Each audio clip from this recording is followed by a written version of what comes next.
#AskDrJohnWatson అని type చేసి మీ questions అడగండి, తప్పకుండా రిప్లై చేస్తాను. జయకుమార్, ఎప్పుడైనా మీకు హెయిర్ ప్రాబ్లం ఉంది అంటే ఫోన్లో ట్రీట్మెంట్ లేకపోతే ఆన్లైన్ ట్రీట్మెంట్ కంటే డాక్టర్ని కలిసి మీ సిచ్యువేషన్ని అర్థం చేసుకోవడం అవసరం.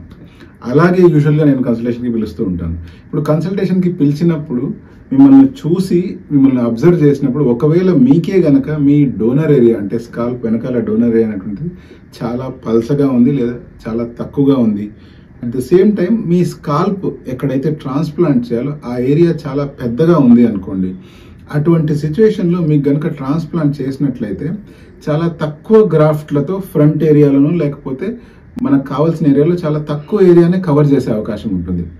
అటువంటప్పుడు కొంచెం ఏరియాలో హెయిర్ ఉండి మిగతా ఏరియా అంతా ఖాళీగా కనిపించే అవకాశం ఉంది.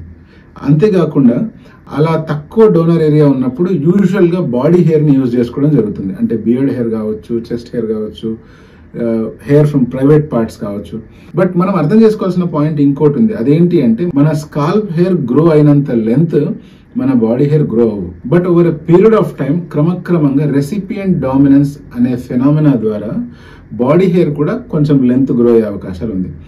ఏది ఏమైనా కూడా స్కాల్ప్ మీద డోనర్ ఏరియా చాలా తక్కువ ఉండి బాడీ మీద కూడా డోనర్ ఏరియా కనుక చాలా తక్కువగా ఉంది అంటే తలంతా ట్రాన్స్ప్లాంట్ చేయడం అనేటువంటిది కుదరదు.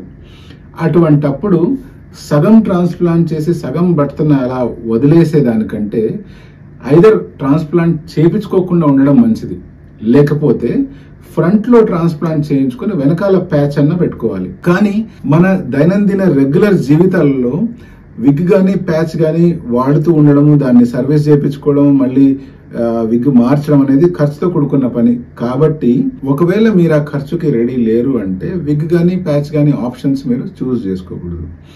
ఇటువంటి సిచ్యువేషన్లో మరి ట్రాన్స్ప్లాంట్ కుదరదు, విగ్ కుదరదు అన్నప్పుడు ఐదర్ మనం ఏం చేయాలి అంటే తలంతా గుండు చేయించుకొని ఎస్ఎంపీ చేయించుకోవాలి.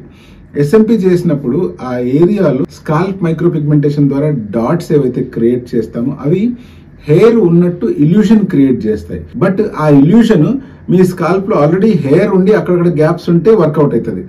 లేదా మీ స్కాల్ప్ అంతా టాన్సర్ చేసి అంటే గుండు చేయించుకున్నట్లు ఉందంటే అప్పుడు కూడా వర్కౌట్ అవుతుంది. ఇలా కాకుండా మీరు స్కాల్ప్ పై భాగంలో అంతా ఎస్ఎంపీ చేయించుకొని వెనకాల భాగంలో హెయిర్ గ్రో చేసుకున్నారనుకోండి, అప్పుడు అది ఇల్యూషన్ క్రియేట్ చేయకుండా ఒక రకమైన ఆక్వర్డ్ సిచ్యువేషన్ ని క్రియేట్ చేస్తుంది. అంటే స్కాల్ప్ వెనకాల జుట్టు ఉంటుంది, తలంతా మాత్రం ఏదో పెయింట్ వేసుకున్నట్లు ఫీలింగ్ కలుగుతుంది.